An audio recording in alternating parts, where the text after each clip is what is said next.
যে কিয়ামতের কঠিন মুহূর্তে একজন ঘোষণাকারী আয়েশা ঘোষণা দিবেন যে দুনিয়াতে তোমরা যে যার ইবাদত করতা, আজকে তোমরা সে তার কাছে চলে যাও। যখন একজন ঘোষণাকারী এই ঘোষণা দিবেন, এই ঘোষণা শোনার পরে যারা তুষের ইবাদত করত তারা তুষের কাছে চলে যাবে, যারা ইহুদি তারা ইহুদিদের কাছে চলে যাবে, যারা তাগুদের ইবাদত করত তারা তাগুদের কাছে চলে যাবে, হিন্দুরা তাদের মূর্তির কাছে চলে যাবে, শুধুমাত্র মুসলমানরা দাঁড়িয়ে থাকবে। এরপর আল্লাহ তাআলা ইহুদিদেরকে জিজ্ঞাসা করবেন যে তোমরা জমিনের মধ্যে কার ইবাদত করতা? তখন ইহুদেরা বলবে আমরা আল্লাহর সন্তান উজাইরের ইবাদত করতাম। নাউজুবিল্লাহ বলেন। ইহুদেরা বলবে আমরা আল্লাহর পুত্র উজাইরের ইবাদত করতাম। তখন সেই ফেরেশতা ঘোষণাকারী বলবেন না না না, তোমরা মিথ্যা বলছো, আল্লাহর কোনো সন্তান ছিল না। আল্লাহ তো ঘোষণা দিয়েছেন লাম ইয়ালিদ ওয়া লাম ইউলাদ ওয়া লাম ইয়াকুল লাহু কুফুয়ান আহাদ, যে আল্লাহ তাআলা কাউকে জন্মও দেন নাই, কাউকে জন্মও দেন নাই, কারো থেকে জন্মগ্রহণও করেন নাই। লাম ইয়ালিদ ওয়া লাম ইউলাদ ওয়া লাম ইয়াকুল লাহু কুফুয়ান আহাদ, তিনি তো এক। সুবহানাল্লাহ।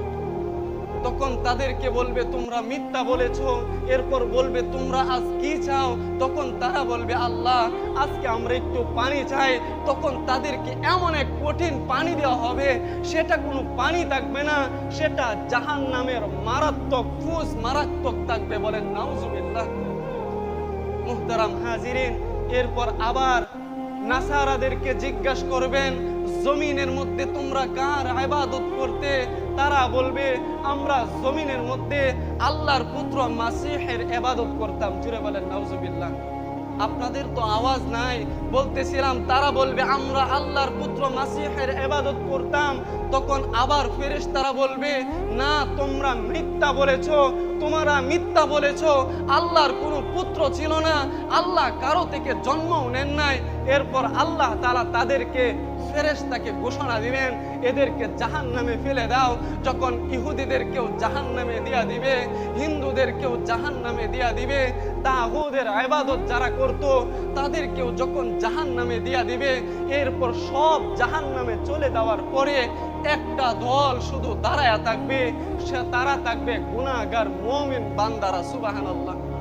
যখন তারা বসে থাকবে, এরপর ফেরেশতারা বলবে যে সবাই তো সবার ইবাদতকারীদের কাছে চলে গেল, আজকে তোমরা কেন দাঁড়িয়ে আছো?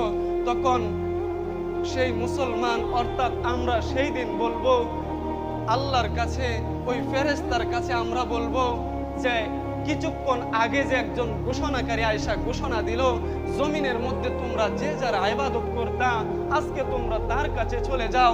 ইহুদিরা ইহুদিদের কাছে চলে গেছে, নাসারারা মাসিহের কাছে চলে গেছে, হিন্দুরা তাদের মূর্তির কাছে চলে গেছে।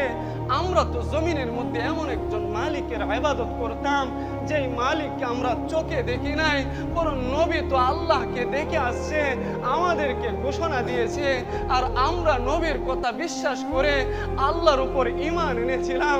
আজকে তো আমরা সেই রবের জন্য অপেক্ষা করতেছি। জুড়ে বলেন সুবহানাল্লাহ। সেই দিন সেই ফেরেশতা বলবে যে তোমরা আল্লাহকে কি দেখলে চিনবে?